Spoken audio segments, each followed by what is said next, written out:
तारीफ करो जोर से जोर से जोर से। अपने पड़ोसी को बोलो तू छुटकारे के लिए तैयार है, क्योंकि जैसे ही तू परमेश्वर के वचन को सुनेगा तू छुटकारे को पाएगा। तारीफ करो जोर से। मेरा यह बिलीव है कि क्यों एक विश्वासी को बाइबल पढ़ने के लिए बोला गया और परमेश्वर ने भी आपको वचन के साथ जुड़ने के लिए कहा।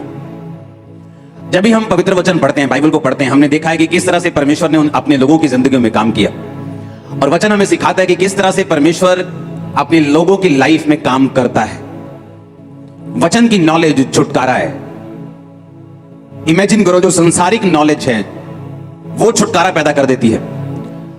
जो संसार की नॉलेज है वो छुटकारा पैदा कर देती है संसारिक दृष्टि में। इमेजिन करो, जो वचन है, जो वचन की नॉलेज है, जो परमेश्वर की नॉलेज है, वो कितना बड़ा छुटकारा आपकी लाइफ में पैदा कर सकती है। एक एग्जांपल मैं आपको देता हूं। बाइबल कहती है कि जब पौलुस को पकड़ लिया गया और पौलुस के ऊपर मुकदमा चलाया गया, तो पौलुस को मालूम था कि ये लोग कुछ खराबी करना चाह रहे हैं, और बाइबल कहती है कि पौलुस को उस देश के लॉ के बारे में मालूम था। और बाइबल कहती है पौलुस ने कहा, मैं कैसर की दुहाई देता हूं, मैं राजे की दुहाई देता हूं। और उस देश में एक कानून था कि अगर कोई कैदी राजा की दुहाई दे तो उस पर नेक्स्ट मुकदमा राजा के सामने ही चलाया जा सकता है, दूसरे लोग उस पर मुकदमा नहीं चला सकते। और बाइबल कहती है पौलुस को ये लॉ, ये कानून मालूम था, और जैसे ही उसे कैसर के सामने ले जाया गया, उसने अपनी गवाही कैसर को दी, और फिर वहां पर उसने जेल में रह के, बाइबल कहती है कैसर की सारी राजभवन की जो पलटन थी, जो हजारों पुलिस वाले थे, सबको मसीह कर दिया, सबको परमेश्वर में लेके आया, और हर एक जन यीशु मसीह के वचन को जान गया। एक संसारिक नॉलेज जो थी, पौलुस को मालूम था कि इस देश का कानून जो वो क्या कहता है, और उस तरफ से जब उसको इस संसारिक नॉलेज थी, उस तरह से उसने कितना बड़ा छुटकारा अपनी लाइफ में हासिल किया। मैं आपसे ये कह रहा हूं कि अगर संसारिक नॉलेज छुटकारा पैदा कर सकती है, तो इमेजिन करो जो परमेश्वर के संविधान की, वचन की, जो हमारा स्पिरिचुअल संविधान है, उसकी नॉलेज हमारी लाइफ में कितना बड़ा छुटकारा पैदा कर सकती है। आमीन। मैं आपको यह समझाने की कोशिश कर रहा हूं कि अगर एक संसारिक नॉलेज से आपको छुटकारा मिल सकता है, तो इमेजिन करो जो बाइबल की नॉलेज है, जो वचन की नॉलेज है, अगर आपको हो तो कितना बड़ा छुटकारा आप और आपका परिवार हासिल कर सकते हैं। इमेजिन करो, आज एक गवाही पाया हुआ विश्वासी और वो जो गवाही पे गवाही पाता जा रहा है, और दूसरा विश्वासी जो इंतजार कर रहा है, उन दोनों में एक ही फर्क है कि एक विश्वासी को यह समझ आ चुका है कि मुझे गवाही किस तरह से लेनी है। एक विश्वासी को समझ आ चुका है कि बाइबल के वचनों पे मुझे किस तरह से चलना है, मुझे किस तरह से परमेश्वर को प्रसन्न करना है, कौन सा काम मुझे नहीं करना, कौन सा काम मुझे करना है। जब उसे ये समझ आ जाती है, वो संविधान को समझ जाता है, बाइबल के संविधान को, बाइबल की आयतों को समझ जाता है, परमेश्वर के वचन को समझ जाता है, वो छुटकारे में एंटर करता है, और उसका घराना भी छुटकारे में एंटर करता है। Hallelujah, hallelujah. मैंने अपनी लाइफ में बड़ा छुटकारा देखा है, और मेरा विश्वास है कि मैं आपको गाइड कर सकता हूं उस छुटकारे के लिए जो आपको चाहिए। मैंने अपनी लाइफ में हर तरह का छुटकारा देखा है, वो मेरे परिवार का हो, मेरे आत्मा का हो, मेरे शरीर का हो, मेरे फाइनेंस का हो, हर तरह का डिलीवरेंस, हर तरह का छुटकारा, हर तरह के डिलीवरेंस मैंने अपनी लाइफ में ग्रहण किए, और मैं आपकी अगुवाई कर सकता हूं हर तरह के डिलीवरेंस को लेने के लिए। कुछ लोग बोलते हैं यीशु मसीह सिर्फ आत्मिक डिलीवरेंस दे सकता है, ऐसा नहीं, वो आपको शारीरिक भी डिलीवर कर सकता है, स्पिरिचुअल डिलीवरेंस दे सकता है, फाइनेंशियल डिलीवरेंस दे सकता है। उद्धार कई तरह का है, सिर्फ शारीरिक नहीं, सिर्फ चंगाई नहीं, सिर्फ आत्मा का उद्धार नहीं, फाइनेंस का भी उद्धार है, देश का भी उद्धार है, परिवार का भी उद्धार है। हर तरह का उद्धार है बाइबल में जो परमेश्वर आपको दे सकता है, अगर सिर्फ हम उसके वचन को सुने ध्यान से तो। आमीन। अपने पड़ोसी को बोलो ध्यान से सुनना, अपने पड़ोसी को बोलो ध्यान से सुन। आमीन। जिस छुटकारे की मैं आपसे बात कर रहा हूं, जो छुटकारा आपको चाहिए, मैं आपको बोल चुका हूं कि स्पिरिट में वो छुटकारा आपके अंदर एंटर कर चुका है।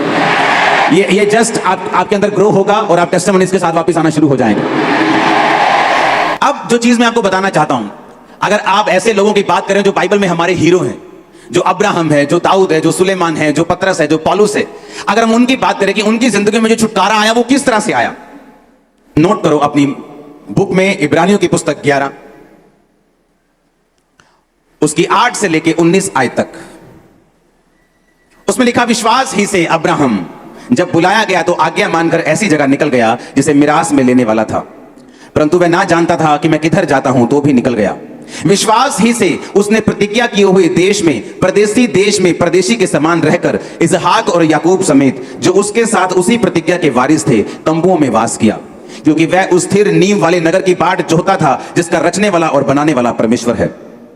बाइबल कहती है कि विश्वास से अब्राहम निकल गया। कहां पर? परमेश्वर ने कहा अपने देश को, अपने परिवार को छोड़ दे और चला जा उस देश को जो मैं तुझे दिखाऊंगा। बाइबल कहती है उसने इंतजार नहीं किया और निकल गया घर से। यह भी मालूम नहीं था कि मैं इधर को जाऊं, उधर जाऊं, इधर जाऊं कि इधर जाऊं।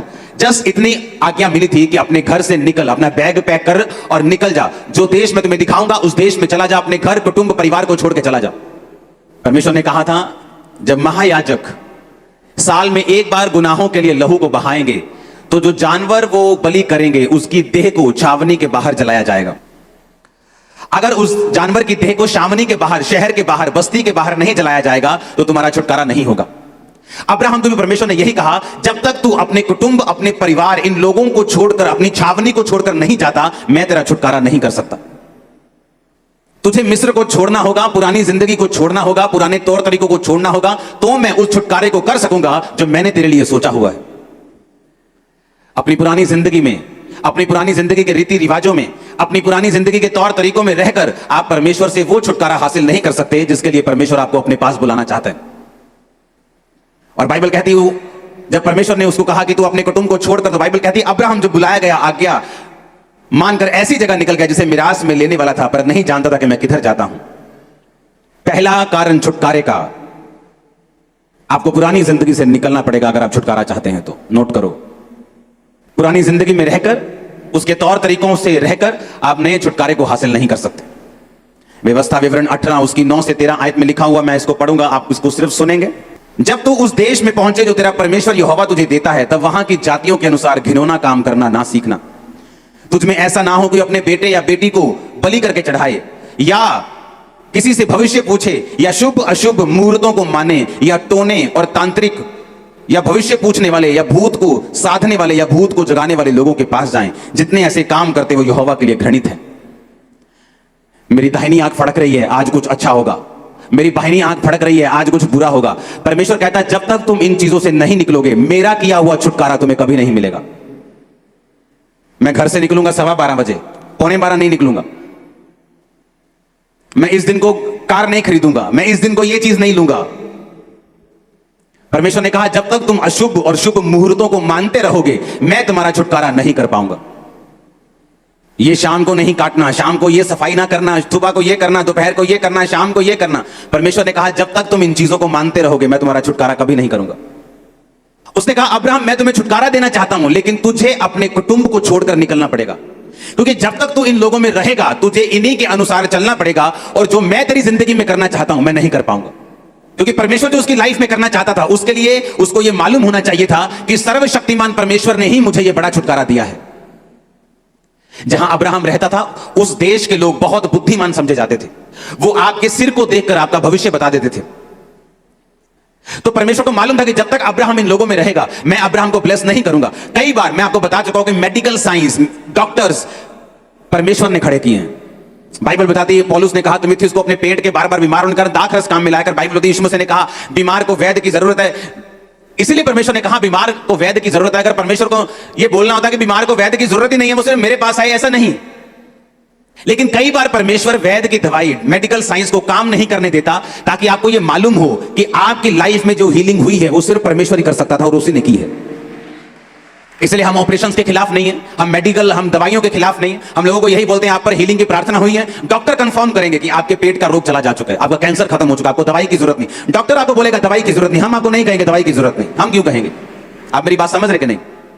परमेश्वर ने कहा बीमारों को वैद्य की जरूरत है।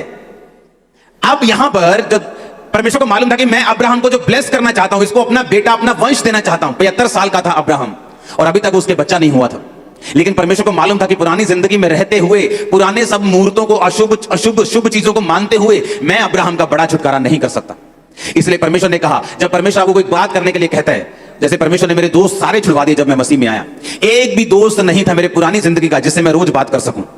क्या करता मैं उनसे बात करके? वो सिर्फ दारू की बात करते, नशे की बात करते, लड़कियों की बात करते, और कोई बात वो नहीं करते। और धीरे धीरे परमेश्वर ने वो दोस्त 1-2 महीने में मेरे छुड़वा दिए। वो भी परमेश्वर जानता था कि जब तक ये पुरानी जिंदगी में रहेगा, एक बड़ा छुटकारा, एक बड़ी लाइफ, एक बड़ी योजना जो मैं इसे दिखा रहा हूं, ये देख नहीं पाएगा। उसके लिए मुझे पहले इसको अलग करना पड़ेगा, अलग करके तैयार करना पड़ेगा, और उसके बाद मैं इसे सिखाऊंगा, समझाऊंगा, खड़ा करूंगा, छुटकारा दूंगा, जैसा आज आपके सामने है।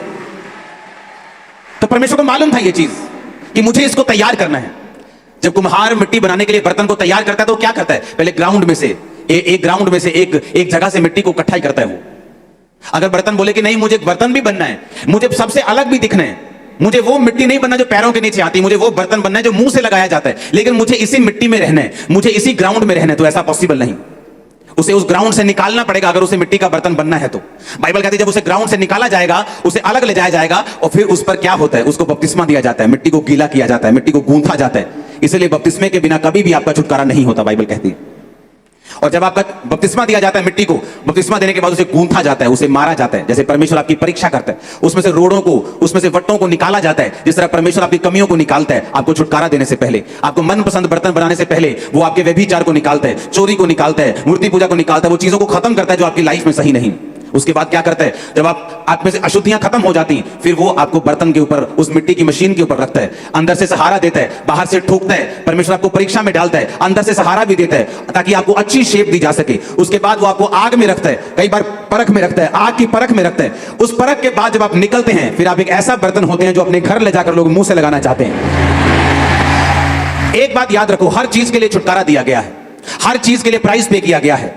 अगर आज इंडिया आजाद है, इसके लिए प्राइस पे किया गया है, लोगों ने अपनी कुर्बानियां दी हैं। अगर आज आप आराम से यहां बैठे हैं तो फौजियों की कुर्बानियां आज भी हो रही हैं बॉर्डर के ऊपर।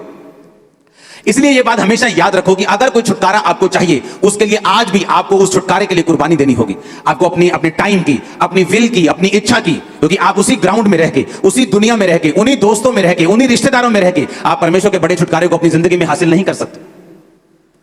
परमेश्वर ने क्या कहा? परमेश्वर ने कहा तुम में कोई ऐसा ना हो जो अपने बेटे या बेटी को बलि चढ़ाए, भविष्य पूछने वाला हो, शुभ अशुभ मुहूर्त को मानने वाला हो, तो मैं तुम्हारा छुटकारा फिर नहीं कर पाऊंगा। हालेलुया। औरतों को आदत होती सबसे ज्यादा ये चीजों को मानने की, और इसलिए सबसे ज्यादा बंधन भी उन्हीं की जिंदगी में रहते हैं। परमेश्वर ने कहा जब तुम मसीह में हो सब कुछ नया हो चुका है। तुम 12:15 निकलोगे या 11:15, तुम्हारे लिए ब्लेसिंग होगी। तुम जिस मर्जी वार को निकलोगे ब्लेसिंग होगी, जिस मर्जी वार को जो मर्जी खाओगे ब्लेसिंग होगी। आमीन ऊंचा चाहिए। यहां पे अब्राहम को छुटकारा कैसे मिला? बाइबल कहती है उसने परमेश्वर की आवाज को सुना कि अगर परमेश्वर मुझसे कह रहा है तो ये मेरे फायदे के लिए है। वो मुझे दुखी नहीं करना चाहता, वो मुझे बोर नहीं करना चाहता, वो मुझे तंग नहीं करना चाहता, पर वो मेरी जिंदगी में बड़ा छुटकारा देना चाहता है। इसलिए परमेश्वर ने कहा तुम्हारी सोच में मेरी सोच में जमीन और आसमान का फर्क है, तुम्हारे काम करने के तरीकों मेरे काम करने के तरीकों में जमीन और आसमान का फर्क है। इसलिए हमें उसी के अनुसार चलना है जो परमेश्वर कहता है, जो वचन कहता है। अगर हम उसी चीज के अनुसार चलेंगे तो बड़ा छुटकारा आप पाने वाले यीशु मसीह के नाम में। दूसरी बात, छुटकारा उनको मिलता है। दूसरा पॉइंट यह है आज की मीटिंग का, छुटकारा उन लोगों की जिंदगी में हासिल होता है जो परमेश्वर की योजना को अपनी जिंदगी के छुटकारे से भी ज्यादा बड़ा स्थान देते हैं। अब्राहम को मालूम था कि परमेश्वर ने उसे बेटा देने के लिए बुलाया है। अब्राहम को मालूम था कि परमेश्वर ने उसके वंश को बढ़ाने के लिए बुलाया है। पर बाइबल कहती एक समय ऐसा आया जब अब्राहम को यह शक रूपी विश्वास हो गया कि अब उसके बेटा नहीं हो सकता। और जब दूत ने कहा कि अगले साल तेरे बेटा होगा, उसने कहा अब मुझसे मजाक ना कर, मेरी पत्नी जो बहुत बूढ़ी हो चुकी है, जिसका मासिक धर्म बंद हो चुका है, अब हमारे संतान नहीं होगी, लेकिन हम परमेश्वर में ही हैं, हम भागे नहीं हैं, हम दौड़े नहीं हैं, हम यहोवा से दूर नहीं हुए, हम अपने देश में वापिस नहीं गए। उसने कहा उन्होंने पराये देश में परदेसी के समान उन दिनों को बिताया जब लोगों की जिंदगी में गवाही नहीं बनती, उनके अपने लोग उन्हें खींचते हैं, पुरानी जिंदगी उन्हें खींचती है, पुराने लोग, पुराने रीति रिवाज, पुराने रिश्तेदार उन्हें खींचते हैं, शैतान उन्हें खींचने की कोशिश करते हैं। लेकिन जब अब्राहम को मालूम होगा कि मैं जिस परमेश्वर के पीछे चला हूं ये जीवित परमेश्वर है, एकमात्र परमेश्वर, बाइबल कहती परदेसी के समान उसने जीवन बिताया, और उसको एक दिन यकीन हो गया कि अब मेरे बच्चा भी नहीं होगा, तो भी उसने परमेश्वर की आराधना करनी नहीं छोड़ी। किन लोगों की जिंदगी में छुटकारा एंटर करता है, किन लोगों की जिंदगी में छुटकारा जाता है? वो लोग जो परमेश्वर को, उसकी योजना को अपने छुटकारे से भी ज्यादा प्यार करते हैं, अपनी हीलिंग से ज्यादा प्यार करते हैं, अपनी प्रार्थना के उत्तर से कम परमेश्वर से ज्यादा प्यार करते हैं। उन लोगों की जिंदगी में छुटकारा एंटर करते हैं। बाइबल कहती है जब हम उत्पत्ति 22 उसकी 1 से 13 आयत में पढ़ते हैं, तो परमेश्वर ने एक बार अब्राहम को कहा कि जा और फलाने फलाने पहाड़ पर जाके, फिर अब्राहम, इन बातों के पश्चात ऐसा हुआ कि परमेश्वर ने अब्राहम से कहा कि हे अब्राहम, उसने कहा देख मैं यहां हूं। उसने कहा अपने पुत्र को, अर्थात एकलौते पुत्र इसहाक को जिससे तू प्रेम रखता है, संग लेकर मोरिया देश में चला जा, और वहां एक पहाड़ के ऊपर जो मैं तुझे दिखाऊंगा वहां उसकी बलि देना। हालेलुया। अब जब परमेश्वर ने उसको बलि देने के लिए कहा, तो बाइबल कहती है उसने अपनी पत्नी से भी सलाह नहीं की। उसको मालूम था मैं सलाह मशवरे में पड़ जाऊंगा तो मैं आत्मा से हट जाऊंगा। उसने अपने बेटे को तैयार किया, उसने अपने गधों को तैयार किया, अपने सेवकों को तैयार किया, अपने बेटे को बिठाया, सब कुछ लिया, साथ में छुरी ली और निकल गया। रास्ते में उसका बेटा पूछता रहा कि पिता सारा कुछ हमारे पास है, लकड़ी है, सब कुछ है, लेकिन बलि कहां है, होम बलि की भेड़ कहां है? तो उसने कहा बेटा परमेश्वर इंतजाम करेगा उस भेड़ का। उस बेटे को इतना भी मालूम नहीं था कि मैं ही वो भेड़ हूं जो आज कुर्बान होने जा रही। सुनो मेरी बात, जब वहां पे पहुंचा पहाड़ के पास, तो जब उस पे छुरी बढ़ाकर इसहाक के गले को काटने लगा, तो आवाज आई कि अब्राहम अब्राहम, अपने बेटे को मत मार, अपने लड़के पे हाथ मत बढ़ा, क्योंकि तूने जो अपने निज पुत्र को भी नहीं रख छोड़ा, इस कारण मैं जान गया हूं कि तू परमेश्वर का भय मानता है। जब परमेश्वर आपको छुटकारा देता है तो वो आपका कर्जदार नहीं है। परमेश्वर ने कोई आपका कर्जा नहीं देना। अगर उसने आपको अपने पास बुलाया तो वो आपका कर्जदार नहीं है। वो आपका कर्जदार नहीं कि उसने आपको छुटकारा देना ही देना है, नहीं तो लोग क्या कहेंगे, उसे कोई परवाह नहीं है लोग क्या कहेंगे। जब परमेश्वर आपको पुत्र बना लेता है तो वो देखता है कि जो पुत्र की वारिस की, जो मेरे वारिस की चीजें हैं, जो आपकी मिरास है, जो आपकी ब्लेसिंग्स हैं, उनको देने से पहले मैं ये जांच लूं कि ये मेरा बेटा है या नाजायज संतान है, बाइबल कहती है। अब अब्राहम को यह चीज मालूम थी कि परमेश्वर होम बलि इंसानों की नहीं लेता, लेकिन परमेश्वर ने जानबूझ के उसकी परीक्षा की, जा और अपने बेटे को चढ़ा दे। वो बेटा इमेजिन करो जो 25 साल की परीक्षा के बाद अब्राहम को मिला था, और उस बेटे को बाइबल कहती है ये सोच के अब्राहम चढ़ाने के लिए गया कि जब अंत के दिनों में हम सब जी उठेंगे तो मेरा बेटा भी जी उठेगा। इमेजिन करो किस लेवल का प्यार वो परमेश्वर से करता था, किस लेवल की आज्ञाकारिता में वो था कि जो वायदा परमेश्वर ने उसके साथ किया था। जब उसकी जिंदगी में 2 बड़े इंसिडेंट ऐसे हुए, एक बच्चा होने से पहले, एक बच्चा होने के बाद, जब उसे लगता था कि ये चीजें खत्म हो जाएंगी और ये वायदा पूरा नहीं होगा, तब भी उसने परमेश्वर के साथ चलना छोड़ा नहीं। और बाइबल कहती है जब वो छुरी चलाकर उसे मारने लगा तो परमेश्वर ने कहा आज मैं जान गया हूं कि तू मुझसे प्यार करता है, आज मैं जान गया हूं। और परमेश्वर ने फिर कहा अब मैं तुझसे बड़ी जाति बनाऊंगा, अब मैं वो सारे वायदे तेरी जिंदगी में पूरा करूंगा। मेरा परमेश्वर आपको अब्राहम के समान बढ़ाए, वो आपकी जाति को इसहाक के समान बढ़ाए, वो आपके लोगों को अपने समान बढ़ाए। आमीन, ऊंचाई ये बरकत आपकी है। Hallelujah hallelujah. बाइबल कहती जब अब्राहम ने इधर उधर देखा तो वहां भेड़ फंसी हुई थी। जब उसने देखा, आंखें उठाई तो क्या देखा कि एक मेढ़ा, 11-13 आयत में लिखा, एक सींगों के समेत अपनी झाड़ी में फंसा था। आप जानते हैं अब्राहम जब घर से निकला, मैं आपको वचन इसलिए सिखा रहा हूं कि आपको मालूम हो कि अगर किसी ने छुटकारा पाया है तो इत्तेफाकन नहीं पाया। उसकी जिंदगी में कोई इत्तेफाक नहीं हुआ, या परमेश्वर ने पार्शलिटी नहीं की, इसको दूंगा, इसको नहीं दूंगा, इसको दूंगा, ऐसा नहीं किया। अगर उसने छुटकारा पाया तो उसके पीछे कारण क्या था कि उसने एक बड़े छुटकारे को अपनी जिंदगी में हासिल किया। बाइबल कहती जब उसने इधर उधर देखा तो एक मेढ़ा झाड़ियों में, लकड़ियों में फंसा हुआ था। आप जानते जब अब्राहम घर से निकला तो वो लकड़ियां लेकर निकला था। वो ये भी सोच सकता था कि लकड़ियां मैं पहाड़ पे जाकर ले लूंगा, पहाड़ में भी तो लकड़ियां है ना, उन्हीं लकड़ियों में तो वो मेढ़ा फंसा हुआ था, हाँ या ना। लेकिन अब्राहम इस कॉन्शियसनेस में था कि जो लकड़ी मैं परमेश्वर के लिए यूज करूंगा वो मेरे अपने घर की होनी चाहिए। मैं जो ऑफरिंग परमेश्वर को दे रहा हूं मैं उसे फ्री में कहीं से हासिल नहीं करूंगा। जिस जगह पर दाऊद को परमेश्वर ने दर्शन दिया, उस जगह को दाऊद ने खरीदना चाहा तो खरीदार ने कहा तू ऐसे ही मुझसे ले ले। उसने कहा मैं इस जगह का पूरा प्राइस तुझे दूंगा, मैं यहोवा की कोई भी चीज को फ्री में नहीं करूंगा। ये एक निशानी थी अब्राहम के बोने वाले जीवन की, कि वो कॉन्शियस रखता था कि परमेश्वर के लिए मैंने कुछ भी ऐसा नहीं करना जो फ्री में हो। उसे मालूम था, घर से लकड़ियां लेके वो चला, और बाइबल कहती परमेश्वर ने भेड़ का इंतजाम किया। अगर कोई ऐसा होता जो लकड़ियां भी वहीं से लेता तो शायद वहां लकड़ियां खत्म हो चुकी होती, तो भेड़ा किसी लकड़ी में फंसता ना। जब आपके दिमाग में, आपकी स्पिरिट में यह बात आ चुकी है कि मुझे बोना है, आपकी स्पिरिट में यह बात आ चुकी है मुझे अलग टाइम में रहना है, आपकी स्पिरिट में यह बात आ चुकी मैं मसीह में हूं, पुरानी बातें बीत गई। जब मैंने बपतिस्मा लिया तो शुभ अशुभ मुहूर्त सब खत्म हो गए, सब आंखों का फड़कना बंद हो गया, सब 12:15 पौने 12 खत्म हो गए, सब तरह के जादू टोने टोटके सब खत्म हो गए। अब मैं मसीह में आजाद हूं, परमेश्वर मेरे साथ है, उसका आत्मा मेरे साथ है। जब मेरी मर्जी में जाऊं खुदाबंद मेरे साथ रहेगा। That's it. उस दिन आप छुटकारे में एंटर कर जाएंगे, उस दिन आपका छुटकारा हो जाएगा, उस दिन आप समझ जाएंगे कि परमेश्वर ने आपको फ्री होने के लिए बुलाया है। हालेलुया, जोर से बोलो हालेलुया। अब्राहम के अंदर ये आदत थी कि अब्राहम ने अपने छुटकारे को खुदावंद से कम प्यार किया है। आज अगर मैंने छुटकारा हासिल किया हुआ है, यहां बैठा हूं, तो मेरी ये टेस्टिमनी है कि मैंने अपने छुटकारे से पहले परमेश्वर से प्यार किया है।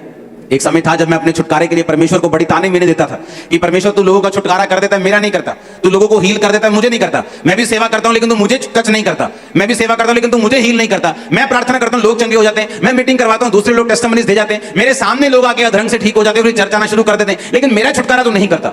लेकिन मैं ये नहीं जानता था कि परमेश्वर की योजना मेरी जिंदगी में बड़ी है और वो मुझे छुटकारा देना चाहता है, लेकिन वो मुझे ट्रेन कर रहा था कि अगर मैं छुटकारा ना भी पाऊं तो क्या मैं सेवा करने के लिए तैयार हूं, क्या परमेश्वर को मानने के लिए तैयार हूं, क्या उसकी सेवा करने के लिए उसको प्यार करने के लिए तैयार हूं। जितने लोगों को छुटकारा चाहिए, ये बात को इमेजिन करके सोच के अपनी जिंदगी में पकड़ के रखना, गंढ बन के रखियो, पंजाबी च कहते हैं। अगर अपने छुटकारे को परमेश्वर से ज्यादा प्यार करोगे तो छुटकारा कभी आपको हासिल नहीं होगा। सबसे पहला प्यार आपको परमेश्वर को करना है। बाइबल कहती है अब्राहम ये जानकर भी कि अब मेरे बच्चा नहीं होगा, उसने यहोवा को नहीं छोड़ा। ये जानकर भी जो बच्चा हो गया है इतने सालों बाद और बड़ा हो गया है, फिर भी कुर्बान करने के लिए चल पड़ा बिना किसी सलाह मशवरे के। यह साबित करता है कि अब्राहम परमेश्वर से प्यार करता था। तीसरा पॉइंट लिखो अपने कॉपी और पेन में। अगर आपका ध्यान आत्मिक नहीं है तो भी आपकी जिंदगी में आपको छुटकारा नहीं मिलता। जितने लोग सिर्फ चंगाई को ढूंढते हैं, सिर्फ बरकत को ढूंढते हैं, सिर्फ मेरा डाइवोर्स कैंसिल हो जाए, सिर्फ मेरा एक्सीडेंट ये मैं ठीक हो जाऊं, और उन्हें आत्मिक जिंदगी से कोई लेना देना नहीं। प्रार्थना की या नहीं की, चोरी की आदत है कि नहीं है, व्यभिचार करते हैं कि नहीं करते, हम अभी भी शुभ अशुभ मुहूर्तों को मानते कि नहीं मानते, हम ये काम करते हैं कि नहीं करते, उनको कोई मतलब नहीं। उनको अपनी आत्मिक जिंदगी से कोई मतलब नहीं। प्रार्थना की है कि नहीं, कोई मतलब नहीं। वचन पढ़ते हैं, बाइबल पढ़ते हैं कि नहीं पढ़ते, रोजा रखते हैं, गालियां निकालते हैं कि नहीं, उन्हें कोई मतलब नहीं। बाइबल कहती है, जब हम इब्रानियों की पुस्तक 11 उसकी 10 आयत को पढ़ते तो वहां लिखा, क्योंकि वह उस स्थिर नींव वाले नगर की बाट जोता था जिसका रचने वाला और बनाने वाला परमेश्वर है। बाइबल कहती है कि जब अब्राहम को यह मालूम हो गया कि मेरे बच्चा नहीं होगा, तो क्या ऐसी सोच थी उसके दिमाग में जिस सोच ने उसको ये परमेश्वर में बनाए रखने पर मजबूर कर दिया कि अब तेरे बच्चा नहीं होगा तो आगे क्या। बाइबल कहती है वो उस स्थिर रहने वाले, फिर से पढ़ेंगे 10 आयत को, क्योंकि वह उस स्थिर नींव वाले नगर की बाट जोता था जिसका रचने वाला और बनाने वाला परमेश्वर है। बाइबल कहती है धरती और पृथ्वी, धरती और आसमान हिलाए जाएंगे। धरती पर कोई भी नगर स्थिर नींव वाला नहीं है। धरती का कोई भी नगर स्थिर नींव वाला नहीं है, क्योंकि बाइबल कहती है कि धरती और आसमान हिलाए जाएंगे। जब आगमन होगा, जब न्याय होगा तो ये हिलाए जाएंगे। ये किस स्थिर नींव वाले नगर की परमेश्वर बात कर रहे हैं? परमेश्वर हेवन की बात कर रहे हैं। जब अब्राहम को यह बात मालूम हो गई कि मैं शायद यह छुटकारा ना पाऊं, तो बाइबल कहती उसने यह सोच लिया था कि कोई बात नहीं, अगर मैं इस दुनिया में आशीषित इस आशीष से नहीं हुआ तो भी मैं स्वर्ग में जा रहा हूं, मैं उद्धार पा चुका हूं, मैं यहोवा के पास जा रहा हूं। कोई भी विश्वासी अगर इस सोच को नहीं रखता तो मैं आपको बता सकता हूं लाइफ में कहीं ना कहीं जाकर वो छुटकारे को नहीं हासिल कर पाएगा और कहीं ना कहीं जाकर वो अटक जाएगा। कहीं ना कहीं जाकर शैतान उसे फंसा लेगा। कहीं ना कहीं जाकर उसकी ग्रोथ, उसकी जिंदगी की आत्मिक ग्रोथ, उसका कहीं ना कहीं वो स्टक हो जाएगा, कहीं ना कहीं वो फंस जाएगा अगर उसकी सोच ये नहीं है।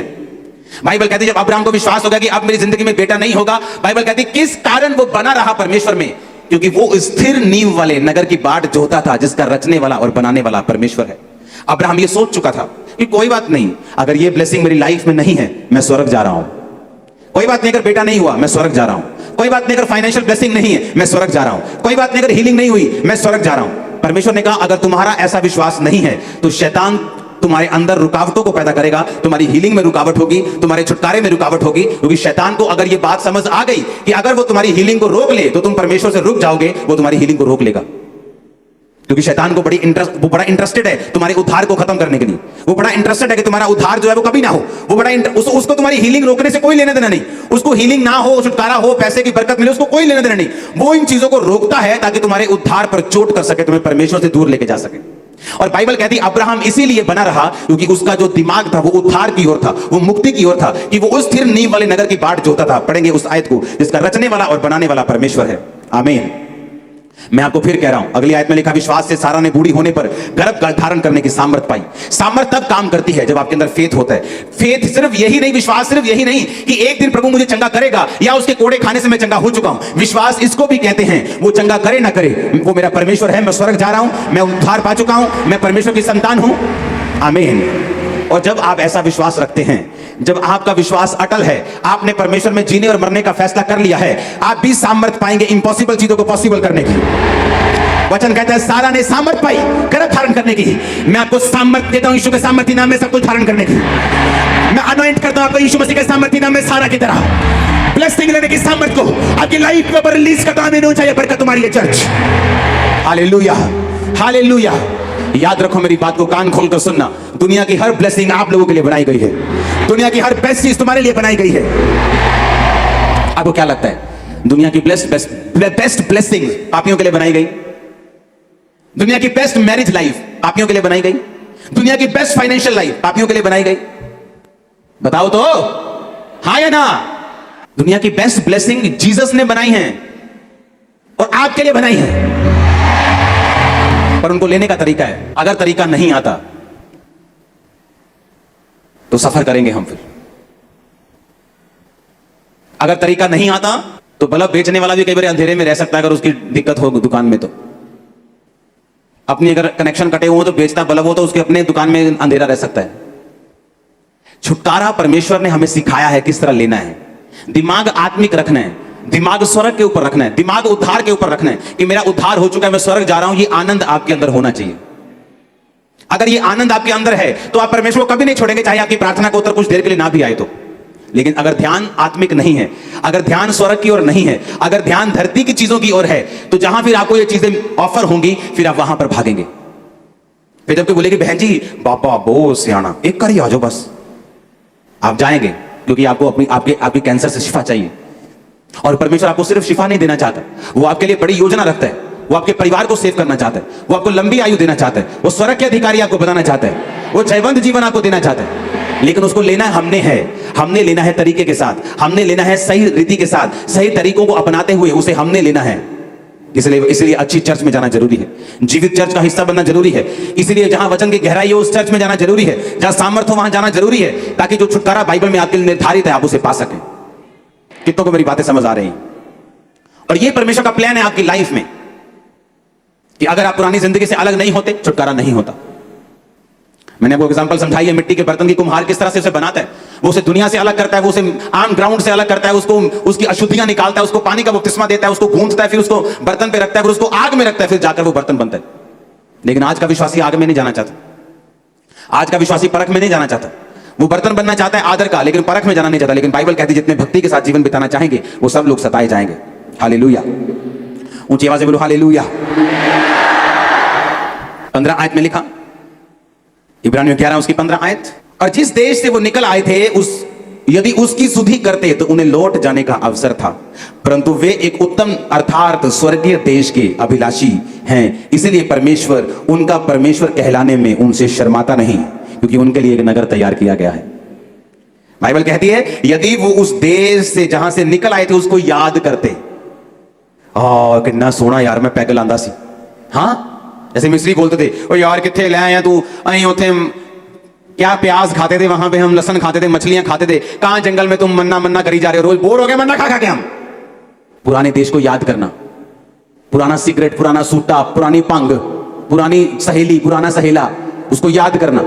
उसने कहा अगर तुम उन चीजों को याद करते तो उन्हें लौट जाने का अवसर होता। अगर मुझे लौटना नहीं है वापिस तो मैं याद क्यों करूंगा? फिर जिस गली मुझे जाना ही नहीं है मैं उसका एड्रेस क्यों पूछूंगा? जो काम मुझे करना ही नहीं है मैं बैठकर पुराने दोस्तों के साथ उसे क्यों डिस्कस करूं कि हम कैसे पैग लगाते थे, हम क्या बातें करते, मैं क्यों बात करूं ऐसी? भाई कहता अगर उन्होंने उस देश में लौटना होता तो उसे याद करते, पर कहता उन्होंने लौटना नहीं था क्योंकि वो स्वर्गीय देश के अभिलाषी थे। जब तुम स्वर्गीय देश के अभिलाषी हो, दुनिया की ब्लेसिंग्स तुम्हारे पांव चूमेंगी, याद रखना। दुनिया की ब्लेसिंग में फिर कह रहा तुम्हारे पांव चूमेंगी अगर तुम स्वर्गीय देश के अभिलाषी हो तो। शैतान तुम्हारी कोई ब्लेसिंग रोक नहीं सकता अगर तुम स्वर्ग को देख रहे हो तो। अगर तुमने विश्वास कर लिया है कि मैं स्वर्ग जा रहा हूं, ब्लेसिंग मायने नहीं रखती, तो याद रखो मैंने कहा ब्लेसिंग आएगी नहीं, मैंने कहा तुम्हारे कदम चूमेगी ब्लेसिंग यीशु मसीह के नाम में। यह परमेश्वर का वायदा है बाइबल में। फिर से पढ़ेंगे इब्रानिया 11 उसकी 15 आयत को मैं 3 गिनूंगा, ऊंची आवाज में सब लोग पढ़ेंगे। 1 2 3।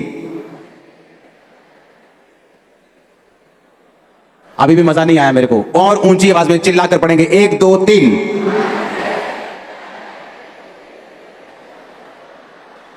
कहता जिस देश से वो निकल आए थे अगर उसकी सुधि करते तो, अगर उसे याद करते तो लौट जाने का अवसर होता। मिस्री याद करते रहते थे, ओ उस देश में हम मछलियां खाते थे, ओ उस देश में हम प्याज खाते थे, ओ उस देश में हम ये खाते थे, तुम हमें जंगल में मरने के लिए लेके आए हो। उन्हें ये नहीं दिख रहा था कि तुम बच गए हो, उन्हें ये नहीं दिख रहा तुम गुलामी से आजाद हो गए हो, तुम शैतान की गुलामी से आजाद हो गए हो, तुम आगे जा रहे हो। परमेश्वर तुम्हें कहीं बेस्ट देशों में लेके जा रहा है जहां तुम अपने मालिक खुद होंगे, जहां तुम खुद राज करेंगे। वो नहीं देख रहे थे। लेकिन हम क्या खाते थे, और हम कौन सा पाप करते थे, कौन से ब्रांड का गुटखा खाते थे, कौन से ब्रांड की बियर पीते थे, कौन से ब्रांड की सिगरेट, सब याद आ रहा है। अगर कहता तुम्हें वो याद करते तो लौट जाने का अवसर होता। इसका मतलब हमें याद नहीं करना। दिमाग में जब याद आए तो और जगह दिमाग लगा लो। बाइबल कहती है अपने विचारों को काबू में रखना है, अपने विचारों को पकड़ लेना है और मसीह के अधीन कर देना है, ताकि परमेश्वर की ब्लेसिंग तुम में बनी रहे। आमीन। अपने विचारों को पकड़ के रखना है। अगर मुझे जाना ही नहीं जिस रास्ते में, मुझे जिस गली में फ्रेंडशिप कहीं करनी नहीं, मैं उस गली से निकल के क्यों जाऊंगा? मैं आधा अधूरा कच्चा पक्का क्यों रहूंगा? लोग आधे अधूरे कच्चे पक्के हैं, रहते मसीह में करते कुछ और है। अगर मुझे व्यभिचार नहीं करना तो मैं नहीं तेरे नाल गल करनी, आधा घंटा यही बात होती, नहीं तू रख फोन, नहीं मैं नहीं तेरे नाल गल करनी। अगर मुझे बात नहीं करनी, मैं हेलो क्यों कर रहा हूं? मुझे नहीं करना, मैं काट दूंगा, ब्लॉक कर दूंगा अगर मुझे हेलो नहीं करनी तो। आमीन। बात यह है कि हम खुद सीरियस नहीं है अपनी डिलीवरेंस के लिए, और मैं आपको दावा करता हूं ये 7 हफ्ते डिलीवरेंस का वचन सुनो और बाय फोर्स टेस्टिमनीज के साथ वापस आओ यीशु के नाम में। आमीन। आमीन। आपको यह बात समझनी होगी कि आपको स्वर्गीय देश के अभिलाषी होना होगा। सोलह में लिखा वे एक उत्तम अर्थात स्वर्गीय देश के अभिलाषी हैं। जो उनके अंदर अभिलाषा थी वो स्वर्गीय देश की थी, वो स्वर्ग की थी। आपके अंदर जो अभिलाषा होनी चाहिए वो स्वर्ग जाने की होनी चाहिए कि मैं स्वर्ग का वारिस हूं, मैं अनंत जीवन मैंने पा लिया है। तो बाइबल कहती है जो स्वर्ग के वारिस होने के लिए आनंदित हैं वो अपनी शरीर की ब्लेसिंग्स को भी पा लेंगे। परमेश्वर वचन में एक बात कहता है, उसको मैं बोलकर आमीन करूंगा और उसके बाद हम प्रार्थना करेंगे। परमेश्वर वचन में कहता है कि जिस परमेश्वर ने अपना एक लौता बेटा तुम्हें दे दिया, क्या वो संसार की आशीषें तुमको नहीं देगा? इमेजिन करो कि आप किसी के घर में जाएं, वो अपना सबसे कीमती चीज आपको दे दे और आप अभी गिलास और टिंडे पांडों के लिए रोते रहे। वो बोले यार चंगा बंदा यार है, मैंने अपनी सबसे कीमती प्रॉपर्टी 500 करोड़ की इसको दे दी हाथ में, ये पेपर इसके हाथ में, वो ये पानी के लिए रो रहा है, रोटी के लिए रो रहा है, इसका दिमाग ठीक है कि नहीं? परमेश्वर कहता अगर मैं तुझे भूल जाओ, यहां लाखों की भीड़ है, भूल जाओ, सोचो मैं बैठा हूं, मैं आपसे बात कर रहा हूं, अगर वो तुझे अपना एक लौता बेटा यीशु दे सकता है और तुझे क्या नहीं दे सकता? जस्ट तरीका सीखना है लेने का, जस्ट तरीका सीखना है, जस्ट डिलीवरेंस में एंटर करना है और वर्ड को मानना है। आमीन।